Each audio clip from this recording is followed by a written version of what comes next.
জয় নিতাই জয় গৌর। গৌরকান্তা চ্যানেলে আপনাদের সকলকে সুস্বাগতম। আজ আমরা জানব পানিহাটি দণ্ড মহোৎসব সম্বন্ধে, যা চলতি কথায় চিরাদধি উৎসব বা দইচিড়ে মেলা নামেও পরিচিত। দণ্ড অর্থাৎ শাস্তি, যে শাস্তি নিত্যানন্দ প্রভু রঘুনাথ দাস গোস্বামীকে প্রদান করেছিলেন, যা এই দণ্ড মহোৎসবের প্রেক্ষাপট রচনা করে। দণ্ড মহোৎসব সম্পর্কে জানার আগে আমাদের দাস গোস্বামী সম্পর্কেও জানতে হবে।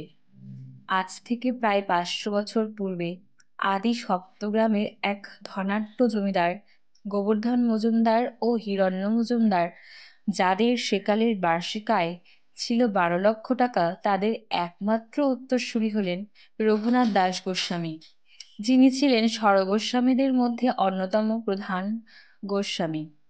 কামিনী কাঞ্চনের দ্বারা পিতা তাকে বৈষয়িক সুখের স্বাচ্ছন্দ্যের মাঝে আটকে রাখতে চেষ্টা করলেও গৌরপ্রেমে বিভোর রঘুনাথ পিতার বিপুল ইন্দ্রসম পুরী ও সতীসম নারীকে পিছনে ফেলে বারংবার পালিয়ে গিয়েছিলেন গৌরহরির কাছে।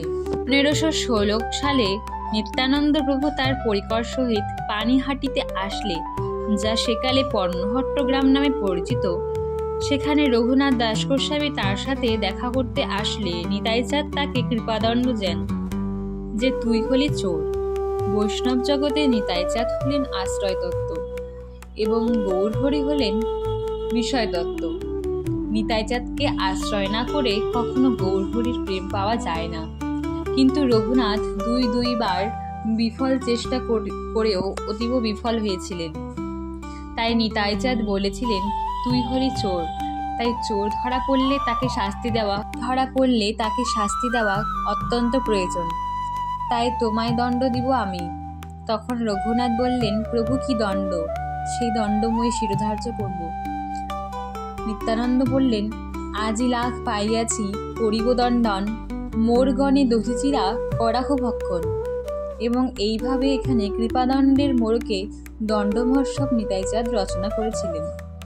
শুধু তাই নয়, নিতাইচাঁদ 36টি জাতকে একসাথে এক জায়গায় একই বটগাছের তলায় এক পংক্তিতে বসিয়ে দধিচিরা সেবা দিয়েছিলেন, যেটা তখনকার দিনে কখনো কেউ ভাবতেও পারেনি। এই দধিচিরা উৎসব সম্পন্ন করে তিনি প্রসাদস্বরূপ নিজের চরণপদ্ম রঘুনাথের শিরে অর্পণ করেছিলেন এবং তিনি রঘুনাথকে আশ্বস্ত করেছিলেন শীঘ্রই তার গৌরপ্রেম সেবা প্রাপ্তি হবে।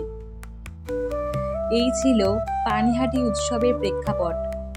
এরপর থেকে প্রতি বছর এই দিনটির স্মরণে পানিহাটি গ্রামে এই দণ্ড মহোৎসবের আয়োজন করা হয় এবং এই উৎসবে বহু বিপুল ভক্তের সমাবেশ হয় পানিহাটি গ্রামে।